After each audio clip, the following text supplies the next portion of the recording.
설교 가운데 제일 많이 한 설교가 뭘까? 근데 사실은 누가복음 10장 38절에서 42절 마르다와 마리아 이야기예요. 우리 언덕교회에서도 했던 기억이 납니다만, 제가 모토로 삼고 있는 게 있잖아요. 목에 칼이 들어와도 리바이벌은 없다라는 모토로 삼고 있는데, 사실은 이제 제가 다른 교회 가서, 다른 교회가 계속 바뀌니까, 저는 이제 헌신 예배의 요청을 받았을 때, 줄 잡아서 해보니까 한 30번 이상 한 것 같더라고요. 그래서 어디서 또 찍어가지고 이미 막 돌려요. 그래서, 제일 많이 한 설교가 마르다와 마리아. 원래 제목은 이렇게 나갔죠. 한 가지 필요한 것. 이런 제목으로 했었습니다. 저는 그 설교에서 사실 이제 그 마르다와 마리아가 누가복음 맥락에서는 예수님을 모셨는데, 집에서 열심히 일했던 언니 마르다가 이제 동생 마리아 보러 도우라고 얘기를 하는 그 대목에서 대개 설교들이 그래서 좋은 것을 택한 하나님 말씀에 집중해야 된다, 뭐 이런 얘기들을 많이 하시길래, 마르다가 그렇게 나쁜 사람인가? 저는 그런 질문을 했었죠. 마르다가 그렇게 나쁜 사람 아니다.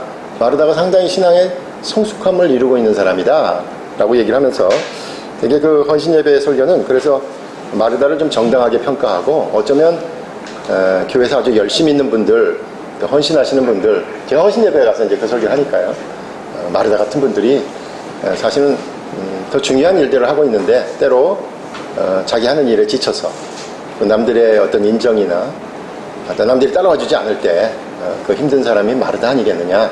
주님께서는 마르다에게 애정어린 말씀을 하고 계신 것이다 라는 맥락에서 제가 한 가지 필요한 것, 누가복음 10장 38절에서 42절 본문을 설교를 많이 했습니다. 많이 어렵습니다. 그래서 적어놔야 되는데, 어느 교회 가가지고는 어떤 설교를 했는지를 적어놓지 않으면 그 교회에서 또라고 부르잖아요. 그러면은 고민인 거예요. 옛날에 이 설교를 했나, 한 가지 필요한 것을 했나, 막 이렇게 고민을 해가지고 설교를 꼭 적어놔야 되는 것 같아요. 오늘은 좀 다른 각도에서 제목을 마르다라고 잡았습니다. 예수님과 마르다 이렇게 잡았는데, 그래서 오늘 본문은 마르다에 관한 본문만 딱 잘라서 이야기하려고 합니다. 사실 우리는 나사로의 부활 그러면서 이 본문을 그냥 하나의 설교로 지나가는 경우가 많이 있죠. 지난번에는 제가 그래서 나사로의 죽음만을 다뤘었고요. 오늘은 마르다에 집중해서 이야기를 하려고 합니다. 사실 예수님께서는 4일이 지난 후에, 나사로가 죽은 지 나흘 후에 장례식장에 나타나셨습니다. 사실 그 일로 인해서 나사로의 가족들이 당황해했고, 또 함께 모인 유대인들이 위로하러 왔다가 당황했다라는 게 전체 본문의 내용입니다. 근데 오늘 본문에서 자세히 읽어보면 마르다가 분명히 제가 말씀드린 것처럼 보통 신앙의 인물이 아니다 이거예요. 상당히 성숙한 신앙인인데, 오늘 예수님과 나눈 대화를 통해서 마르다가 사실은 결정적으로 중요한 오늘 본문 말씀 가운데 25절에 나오는 말씀, 이제 그 말씀을 하시려고 하는 것 같아요. 나는 부활이요 생명이다. 나는 부활이요 생명이다. 예수님께서 스스로에게 대해서 나는 누구다 라고 얘기하시는 일종의 신적인 자기 선포다 이렇게까지 얘기하는데, 나는 부활이요 생명이다 라는 말씀을 사실 이제 이 본문 전체 본문의 주제입니다.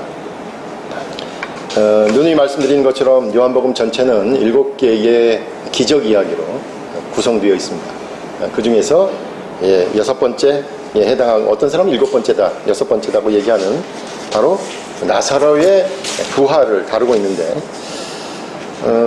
전체적으로는 예수님이 하나님의 아들이시다라는 게 핵심이에요. 결국 그 이야기를 더 이상 넘어가는 건 아니에요. 근데 마르다하고 예수님하고 얘기 가운데 그 얘기가 나온단 말이에요.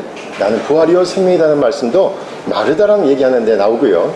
또 하나는 뭐냐면 그 이후에 다음 주에 살펴볼 내용인데, 마리아와 관련된 것도요, 결정적인 얘기는 마르다하고 하고 있어요. 나사로는 이미 죽었잖아요. 그러니까 나사로의 부활과 관련되어 있는 중심 인물은, 사실은 이제 핵심은 예수님이지만 예수님과 얘기를 하고 풀어나가는 인물은 마르다라는 사실입니다. 마르다에게 그래서 집중할 필요가 있는 거죠. 마르다는 어떤 여인입니까? 말씀드린 것처럼 마르다는 분명히 평범한 신앙인의 범주를 넘어서는 비범한 신앙 인물입니다. 그런데 아무리 신앙이 좋고 그리고 틈틈이 덕을 쌓고 기회가 있을 때마다 봉사를 하는 사람일지라도 이 사랑하는 사람, 이 오빠잖아요. 오빠의 죽음 앞에서는 세상에서 가장 큰 이 아픔, 그 슬픔, 좌절, 이 당혹감을 감출 수는 없는 것이라는 거죠.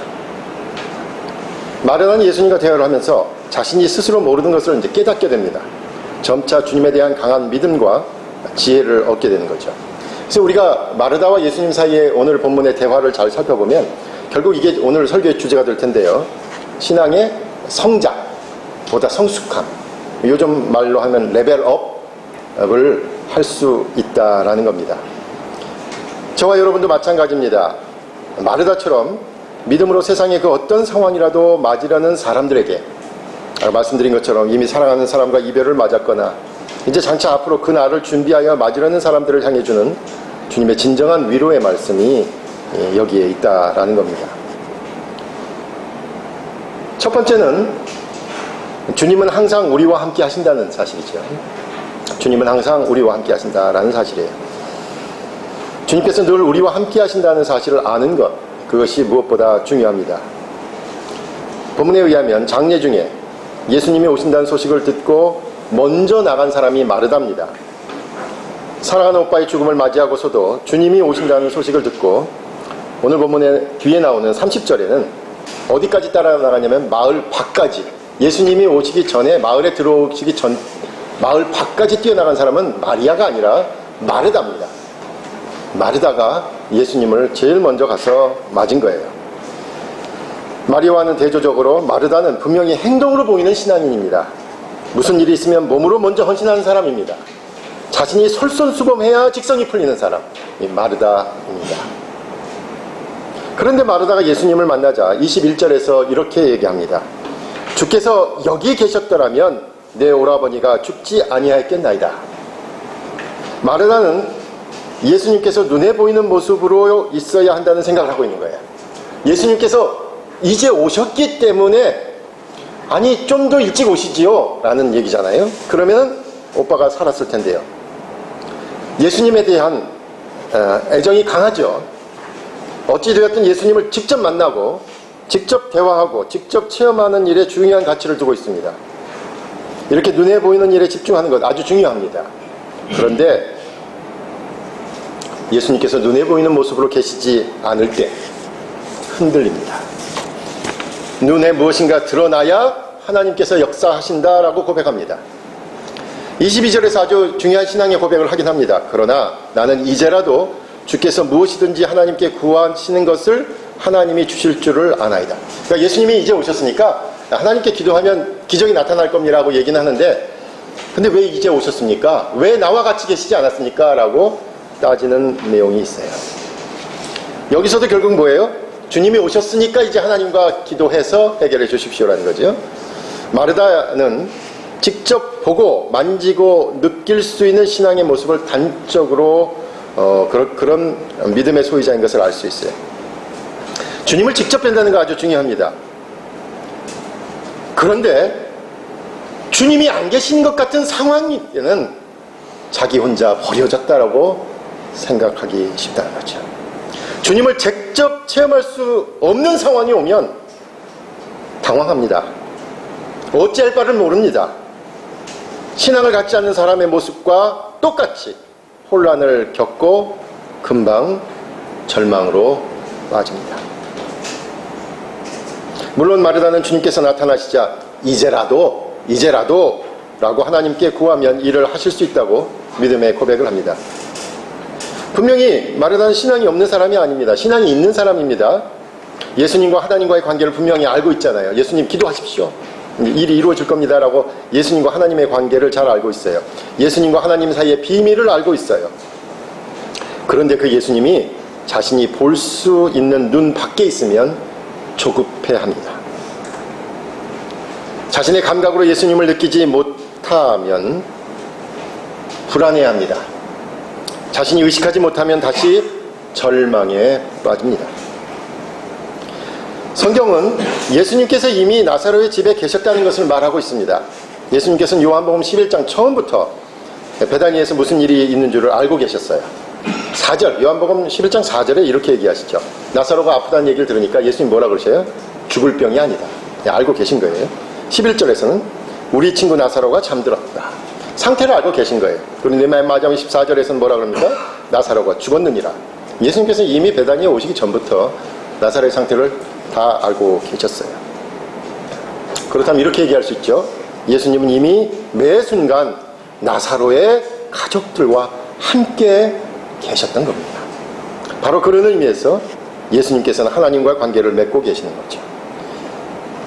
우리가 흔히 요즘 그 핸드폰 광고에서 쓰는 라틴어가 있지 않습니까? 유비쿼터스. 이게 무슨 뜻이에요? 어디서도 터진다는 거 아니에요? 어디서도 연결된다는 거 아니에요? 이 유비쿼터스라는 단어는 사실은 중세시대에 하나님의 무소부지한 성격을 설명하는 말이었습니다. 언제 어디서나 누구와도 늘 함께 계시는 그분을 설명할 때 유비쿼터스라는 단어를 썼어요. 바로 하나님의 존재 방식이에요. 언제 어디서나 누구와도 늘 함께 하시는 그분. 그래서 예수님은 하나님이시다라는 것 아닙니까? 사실 지난번에도 그렇고 오늘도 그렇고 다음번에도 그렇고 나사로와 관련된 이야기는 전형적으로 이거는 장례식 설교입니다. 그런데 무엇보다도 신앙이 있다고 하는 저와 여러분도 이 장례의 상황, 사랑하는 사람의 마지막을 보면 예수님 없이 그 일을 혼자 감당하고 맞이하고 있다고 생각하게 되죠. 아마도 초기 기독교 공동체의 교인들도 그런 생각을 갖고 있었던 것 같아요. 그래서 마르다를 대변해서 그들에게 얘기하고 있는 거죠. 신앙인들도 세상에 믿음이 없는 사람들과 마찬가지로 죽음을 맞이합니다. 저나 여러분이 아무리 신앙생활 열심히 해도, 여러분이 아무리 기도하면서 믿습니다라고 기도를 해도 돌아가실 거예요.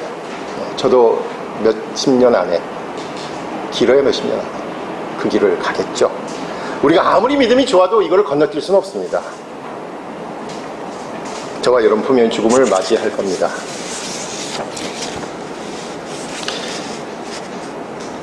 지난주에도 장례식이 있었습니다만은 다른 사람들이 먼저 가는 일을 통해서 과거, 현재를 중심으로 보자면 과거에 다른 사람들이 먼저 가는 걸 통해서 의식합니다. 그리고 미래는 어떻습니까? 미래도 다른 사람들이 한두 분 가는 것을 보고 의식할 거예요. 그리고 나도 가겠지라는 것을 의식하죠. 그런데 바로 인생의 가장 어렵고 힘든 바로 그 순간에 세상에서 나 혼자서 이 길을 간다고 생각하게 되기가 쉽습니다. 왜? 너무 힘들어서요. 너무 외로워서요. 너무 지쳐서요. 보다 성숙한 신앙인은 바로 그 순간 주님께서 함께 하시는 것을 깨닫게 되는 겁니다. 시편에서도 말씀하듯이 그 사망의 음침한 골짜기로 다닐지라도 주님께서 함께 하시는 것을 깨닫는 것입니다. 우리 주님은 언제 어디서나 저와 여러분과 함께 하십니다. 아무리 어렵고 힘들고 답답하고 이해할 수 없는 일이 닥쳐도 주님께서 저와 여러분과 함께 하심을 기억하시기 바랍니다.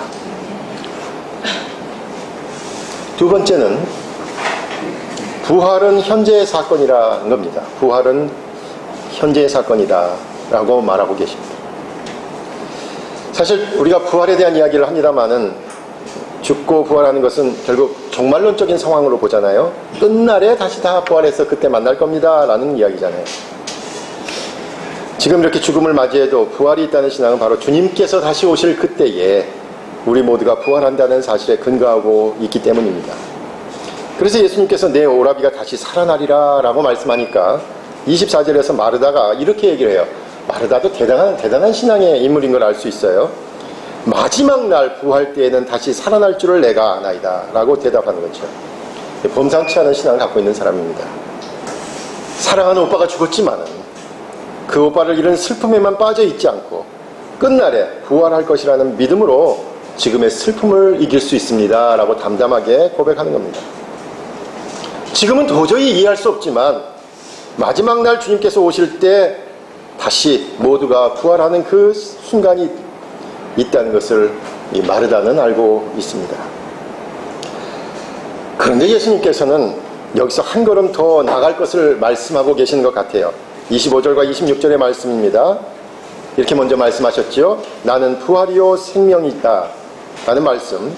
예수님의 능력과 본성을 가리키는 말씀인데 저는 오히려 그 뒷말을 좀 주목해 봐야 될 거라고 생각합니다. 이렇게 말씀하셨어요. 나를 믿는 자는 죽어도 살겠고 무릇 살아서 나를 믿는 자는 영원히 죽지 아니하리니 이것을 내가 믿느냐라고 질문하신 거예요. 사실 우리가 이제까지 얘기한 것처럼 끝날에 주님께서 다시 오실 때 모두가 부활한다라는 신앙을 갖는 것도 아주 중요하고요. 어려운 신앙입니다. 그런데 오늘 본문의 말씀은 더 수수께끼 같은 말씀을 하고 계시는 거예요. 그렇죠? 당시도 그랬고 아마 저나 여러분이 생각하는 종말은 대개는 거시적인 종말이죠. 우리가 종말 그러면 이게 국가적으로 뭐 또는 더 나가서 가장 큰 건 우주적인 종말을 생각하잖아요. 그래서 근본적으로 이 세상 전체가 하나님의 심판 아래에 있게 될 것이다 생각합니다. 그리고 그때 부활을 이야기합니다. 그래서 혹시 여러분이 전천년설 그러면 뭐 그런 그 스토리를 얘기하잖아요. 죽은 자들이 부활하고 그리고 예수님께서 공중재림의 순간에 이 땅의 의인들이 휴거되며 이 땅에는 7년 대환란이 있을 것이다 라는 해석을 하잖아요. 그런데 오늘 본문은 예수님께서 그런 우주적이고 거시적인 종말을 의미하지 않는 것 같이 보입니다. 이렇게 말씀하셨으니까요. 나를 믿는 자는 죽어도 살겠고 무릇 살아서 나를 믿는 자는 영원히 죽지 아니하리라 라는 말씀이 그렇습니다. 나를 믿는 자는 죽어도 살겠고 아마 이 부분이 우주적 종말로 생각해 본다면 뒷부분 살아서 믿는 자는 영원히 죽지 아니하리라. 살아서 믿는 자는 영원히 죽지 아니하리라. 뭔가 현재를 얘기하고 있지 않아요? 지금의 상태의 변화를 의미하는 것이잖아요. 그렇다면 오늘 본문은 부활은 정말 그 미래에 있을 일만이 아니라 지금 바로 여기서 우리 눈앞에서 현재 일로 주님께서 말씀하고 계신다는 거예요. 다시 말해서 죽음과 부활을 지금 이 자리에서 먼저 개인적으로 받아들여라 라는 말씀이죠. 그렇게 얘기를 해도 이 말씀이 그렇게 쉽진 않습니다. 어떻게 이해해야 될지 모르겠어요. 아주 어려운 본문입니다. 하나의 가능성은 이런 이야기입니다. 저도 말씀드린 기억이 있는데요. 종말이라는 생각이 갖고 있는 아주 독특한 성격 때문에 그렇습니다. 종말은 미래에 일어날 일이잖아요. 언젠가 닥칠 그날을 의식하자는 거잖아요. 그리고 그날에 하나님 앞에 다 설 것이니까 하나님 앞에 설 것을 준비하며 살자라는 거잖아요. 그래서 종말은 미래의 사건인데 지금 내가 그것을 의식하는 순간에 내가 종말이 올 것이다, 하나님 앞에 설 것이다는 걸 의식하는 순간에 내가 삶이 변하기 시작한다는 거예요. 우리가 아는 시간의 흐름이나 역사는 그렇지 않잖아요. 과거에 있었던 일이 현재에 영향을 끼치잖아요. 현재의 일이 원인이 돼가지고 또 미래의 결과를 만들어내는 거잖아요. 시간의 흐름은 과거에서 현재로, 현재에서 미래로 흐르잖아요. 이게 우리의 상식적인 시간의 흐름이잖아요. 그게 우리가 역사를 얘기할 때, 역사의식이 있다고 얘기할 때 하는 얘기잖아요. 그런데 종말의 이야기는 거꾸로 간다는 거예요, 시간을. 미래에 일어날 사건을 의식하는 그 순간에 현재 나의 삶이 변화되기 시작합니다. 미래가 현재에 영향을 끼친다는 거예요, 종말론의 생각은. 바로 그런 생각을 가질 수 있다면 미래의 시간이 현재의 나에게 영향을 주는 결국 궁극적인 종말과 부활은 현재의 삶을 이야기하는 것이다 라고 이야기할 수 있다는 거죠. 그리고 이 종말의 시간의 흐름을 의식하면 지금 당장, 지금 현재 여기서 그 어떤 세속적인 유혹을 이길 수 있다는 겁니다. 교회 역사를 쭉 보니까요, 종말의 생각이 희미해질 때마다 교회는 세속화되고 타락했습니다. 왜? 주님께서 곧 오실 것 같지 않다라는 거예요. 그래서 교회가 한 100년 또는 세기 말이 되면 항상 어려움을 겪었는데 그 이유는 뭐냐면 주님께서 그렇게 오실 것 같지 않다라는 거예요. 여러분도 그런 생각 갖고 계시지 않아요? 2000년을 기다렸는데도 안 오신 분이 내가 살았을 때 꼭 오실 것 같지는 않잖아요. 예, 그러니까 앞가림을 해야죠. 예, 저축도 좀 해야 되고, 예, 보험도 들어놓으셔야 돼요. 자녀들도 어떻게 될지 모르니까 자녀들에게 유산도 물려주셔야 돼요. 이게 뭐 이미 세속적인 생각이 들어가 있잖아요. 왜? 종말에 대한 기대가 없으니까. 교회는 종말의 생각이 없어질수록 현실에 타협하게 됩니다. 살아남는 것이 오히려 더 나에게 유익이 된다고 생각하는 거죠. 종말이 아니라 현재로 눈을 돌려라 라고 우리를 유혹하기 때문입니다. 그런데 또 한 가지의 생각이 있습니다. 이 주로 이제 사회학자들이 갖고 있는 생각인데, 이런 주장이죠. 모든 종교의 종말과 부활의 이야기는, 종말도 이야기하고 부활도 얘기하는 모든 종교는 사실 있는 게 아니라 현재 상태에 대한 투영이다라는 거예요. 무신론적인 생각이죠. 하나님 나라, 종말, 부활 이런 말들은 인간의 현재의 불완전한, 우리가 지금 불완전하니까, 우리가 결국은 죽음을 겪을 수밖에 없으니까, 우리가 아프니까, 우리가 어려운 일을 당하니까 이걸 거꾸로 투영하는 거예요. 그런 세상이 없기를 바란다라고 해서 세상을 만들었다는 거예요. 실제로는 없는 종말, 실제로는 없는 하나님 나라, 실제로는 없는 유토피아를 설정해서 종교는 사실은 지금 현실을 이야기하고 있다는 거예요. 이게 되게 무신론자들의 주장입니다. 오기스트 콩트도 그런 얘기 하지 않았습니까? 인간은 삶이 두려워 사회를 만들고 죽음이 두려워 종교를 만들었다. 이 생각도 결국은 종말이나 부활이나 하나님 나라도 지금 현재 여기를 어떻게 바꿀 것인가를 말하려 한다는 주장이에요. 그렇다면 저는 궁금한 게 생겼어요. 두 가지 다 아까 말씀드린 대로 종말을 현재로 사는 사람도 지금 열심히 살아라, 지금 변화된 삶을 살아라라고 얘기하고, 무신론자들도 결국은 그건 거짓말이니까 중요한 건 지금이다 말이지, 지금에 집중하라라고 얘기를 해요. 그러면 우리가 믿는 현재를 사는 종말과 현재에 집중하는 무신론자들의 삶은 뭐가 차이가 있는 걸까요 도대체? 둘 다 열심히 살 거 아니에요. 지금 현재 열심히 살려고 하는 모습에서는 전혀 차이가 나지 않을 것 같아요. 적어도 눈에 보이기에는 둘 모두 현재의 세상을 열심히 살라는 점을 동일하게 강조하고 있어요. 무신론자나 현재의 종말을 의식하는 삶이나 동일한 모습으로 세상을 열심히 살아갈 겁니다. 그런데 무신론자들의 해석은 아마 다는 아닐 것 같아요. 현재에 집중해라, 현재의 일을 말하려고 하는 거다, 현재의 문제를 해결하기 위한 것이다 라고 얘기하시는 분들의 극소수는 아마도 그래서 자기의 삶을 더 아름답고 성숙하게 가꾸는데 집중하는 사람들이 있을 거예요. 왜? 세인들의 평가를 높이 평가한다면 그렇게 하기도 할 겁니다. 저는 근데 그분들은 아주 극소수일 것 같아요. 우리가 성자라고 하는 몇 분, 또 우리가 존경하는 몇 분에 국한될 것 같고, 대개는 이런 무신론적인 해석을 갖게 되면 어떻게 될까요? 점점 더 세속적으로 되겠죠. 이 땅에서 부족한 것을 이루려고 노력하며 살아라. 결국 원하는 바를 이루는 데 집중해라. 수단과 방법을 가리지 말고 이 땅에서 일단 이루어라. 어떻게든 밟고 올라가는 거고, 언제든 자기가 잘한 것은 알려야 되고, 그래서 이 땅에서 다 인정받고 넘어가야 된다라는 생각이겠죠. 왜? 저것이 없으니까 이곳에서 다 해결하고 가야 되겠죠. 부활이나 하나님 나라도 바로 현재의 적극적인 삶에 대한 적극성과 일회성, 그리고 치열하게 살 것을 독촉하던 식으로 해석을 하려고 할 겁니다. 그런데 하나님 나라를 지금의 실제로, 지금의 현실로 받아들이라는 사람들의 삶은 어떨까요? 저는 아마 이럴 것 같아요. 지금 열심히 살죠. 그런데 그 살다가 다 못 이루는 것도 받아들일 수 있을 것 같아요. 지금 여기서 인정받지 못해도, 그리고 드러나지 않는 부분이 있어도 묻어둘 수 있을 것 같아요. 제가 요즘 그런 말이 더 많이 와닿더라고요. 은밀함. 조용함을 즐길 수 있는 사람일 겁니다. 아무리도 몰라줘도, 누가 인정하지 않아도 그날 주님께서 인정하실 걸 알기 때문에 은밀함을 즐길 수 있겠죠. 궁극적으로 하나님께서 인정하실 것을 알기에 현재의 은밀함에 대한 보상과 아쉬움에 대한 위로를 통해 우리의 인생에 대해서 궁극적으로 겸손해질 수 있을 겁니다. 현재 하나님의 은혜에 감사하는 마음, 지금 하나님의 판단을 기다리는 마음, 그리고 여기서 지금 그분의 신실하심을 기대하는 마음을 지니면서 살 것이기 때문입니다.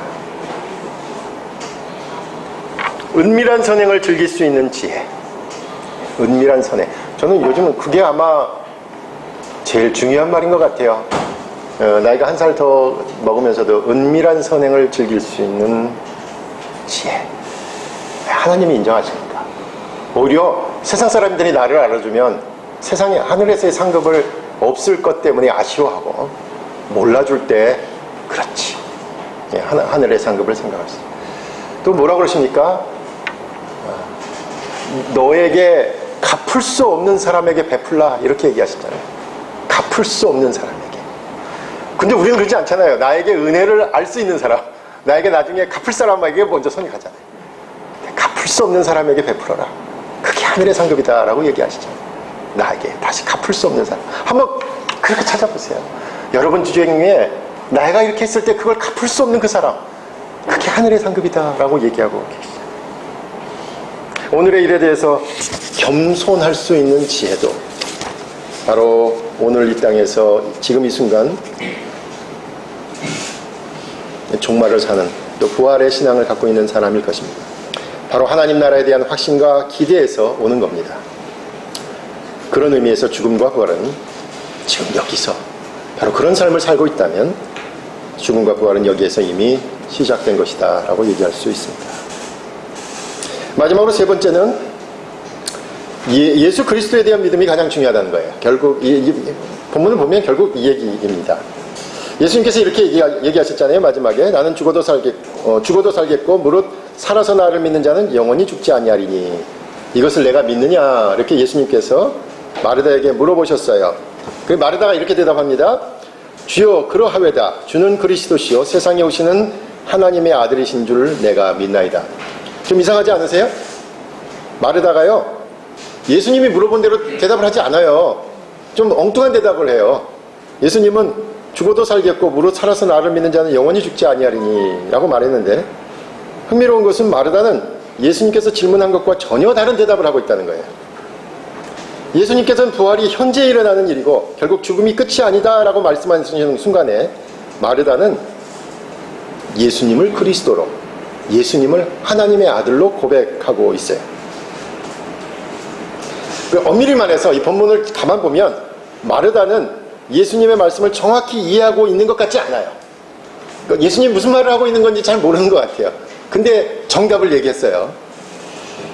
예수님이 믿으면 죽어도 살고 살아서 영원히 죽지 않는다라는 말씀할 때 지금의 죽음을 맞이해도 결국 죽음이 끝이 아니다. 영생이 있다는 말씀을 구체적으로 어떤 모습으로 사는지에 대해서는 정확히 알고 있지 않는 것 같아요.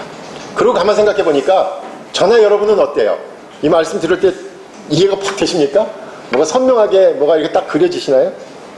제가 아무리 얘기했지만 되게 수사학적이고 은유적으로밖에는 설명할 수가 없잖아요. 마르다도 그렇고 저와 여러분도 그 내용이 정확히 어떻게 될 것이라고 알고 믿는 것 같지는 않아요. 그런데 정확히 잘 모르지만 예수 그리스도에 대한 믿음으로 그 길을 갈 수 있다는 거죠. 죽어도 살고 살아서는 영원히 죽지 아니한다는 말씀은 예수님이 하신 말씀이라는 거죠. 우리가 하나님의 아들로 믿는 예수님께서 하신 말씀이기에 받아들일 수 있다는 겁니다. 우리가 지난 목요일에도 장례식이 있었고 우리 또 장경수 원사님 같이 어려운 시간을 보냈는데 목사로서 사실 이 장례식에서 집례하는 게 상당히 어렵습니다. 상당히 긴장되고 조심스럽고 실수하면 안 되잖아요. 여러분 100일집이나 돌집에 가서 예배드리면서 실수는 해도 웃으면서 넘어가요. 결혼식에서 실수해도 넘어갑니다. 신랑 이름을 잘못 부를 수도 있고 신부 이름을 잘못 부를 수도 있고. 장례식에는 그렇지 않죠. 장례식에는 상당히 그래서 긴장을 하게 됩니다. 근데 제일 섭섭한 게 뭔지 아세요? 찬송을 부르면 아무도 따라서 부르려고 그러지 않아요. 다들 엄숙해가지고 정말 외롭습니다. 선창을 하는데 제가 음을 잘못 잡으면 전부 흔들려 버릴 거 아니에요. 여러분 다시 부탁드리는데 장례식장에서는 찬송을 좀 크게 불러주시고 네. 정말 외롭습니다. 그때 선창을 해야 되고 그때 무슨 말을 하는데 돌아가신 분 이름을 잘못 부른다든지 이러면은 그렇지 않아요. 장례식 설교도 상당히 어렵습니다. 왜? 목사님들 아시겠지만 반복되는 설교하기가 참 어렵거든요. 특히 그래서 절기 설교하기가 참 어려워요. 부활절, 성탄절. 성탄절에 예수님이 태어나신 얘기를 해야 되는데 10년 동안 예수님이 태어난 얘기를 계속하면 솔직히 말해서 할 얘기가 없어요. 성탄절에 관한 얘기를 이렇게도 보고 저렇게도 보고 이렇게도 보고 그래서 사실은 이번에 목사님들 예배 순서를 바꾼 이유, 설교 순서를 바꾼 이유도 매번 최 목사님만 절개 설교가 들리는 것 같아서 최 목사님 첫 자리로 찍고 가시라 내가 가겠다라고 한 것도 있죠. 그래서 사실 매번 반복되는 설교 참 어렵습니다. 특히 장례식 설교는 매번 같은 설교예요. 그죠? 죽음과 부활에 대한 이야기입니다. 그래서 장례식 설교는 아쉽습니다만은 상투적이 되기 쉽습니다. 우리 미나 씨가 그러더라고요. 당일날 한 10번 설교를 들은 것 같다고. 그러면서 목사님들 설교 교회 분위기가 전혀 다르다라고 얘기를 했어요. 저도 장례식에서 그 상투성을 벗어보려고 하는데 잘 되지 않습니다. 왜 그럴까요? 왜 그 상투적인 것을 벗어나지 못할까? 사랑하는 분, 존경하는 분 같이 안타까워해서 뭔가 성경으로부터 위로의 말씀을 전하려고 하는데 아직까지도 상투적인 것 같아요. 죽음의 길, 부활의 길, 아직 겪어보지 않은 미래의 일이기 때문일 겁니다. 그리고 거기서 아무리 위로의 예배를 드린다 그래도 궁극적으로 아직 내 자신의 일이라고 생각하지 않기 때문일 겁니다. 그렇다면 우리가 죽음과 부활에 대해서 말하는 많은 이야기들이 결국 무슨 이야기인지도 모르면서 하고 있지는 않은지 의심이 들었습니다. 도대체 어떤 형태의 영생이고 도대체 어떤 형태의 부활인가? 이 문제에 있어서 오해가 쌓여서 교단이 갈리기도 하고 신학적으로 싸우기도 하고 누구는 광신이다, 누구는 믿음이 없다 라고 평가하기도 하잖아요. 그런데 중요한 사실이 있습니다. 도대체 어떤 부활을 그리고 어떤 영생을 경험할지는 모르지만 저나 여러분이나 이 순간 예수 그리스도 그분이 하나님의 아들이시라는 사실은 확신하고 있어요. 그러므로 부활은 단순한 교리가 아닙니다. 예수 그리스도에 대한 신뢰이며 믿음의 표현입니다. 그분이 하나님의 아들이심을 믿기에 그분께서 하신 말씀을 받아들이는 겁니다. 추석이 지났습니다. 이제 본격적인 가을이 지나 머지않은 추운 겨울이 올 겁니다. 이런 날씨를 분간하는 지혜를 우리 인생 가운데서도 지닐 수 있어야 하겠습니다. 정리해서 말씀드리면 예수님은 내가 보고 느끼고 의식할 때만 계신 것이 아니라 늘 항상 우리와 함께 계시는 분이십니다. 그래서 우리의 지식과 의식을 더 개방해야 합니다. 두 번째로 예수님은 부활은 종말만이 아니라 이 순간, 지금 진행되는 역사라고 말씀하셨습니다. 그날을 준비하는 저와 여러분의 지금 이 자리에서의 오늘 적극적인 삶이 필요합니다. 마지막으로 저와 여러분이 믿는 예수님은 바로 하나님의 아들이십니다. 그래서 때로 그분의 말씀을 정확히 알 수는 없어요. 또 그분의 의도를 정확히 모르겠어요. 그래서 난처하기도 하고 또 혼란이 있을 수도 있지만 중요한 것은 예수님에 대한 믿음만은 확실하다는 거 아니겠습니까? 그리고 또 하나 있잖아요. 그래서 그분은 우리를 선하게 인도하실 것이다 라는 믿음입니다. 이 주님에 대한 믿음으로 저와 여러분의 인생의 가을과 겨울, 그리고 우리 인생의 그 겨울 너머를 준비하는 우리 모두가 되시기를 간절히 부탁드립니다. 기도하겠습니다.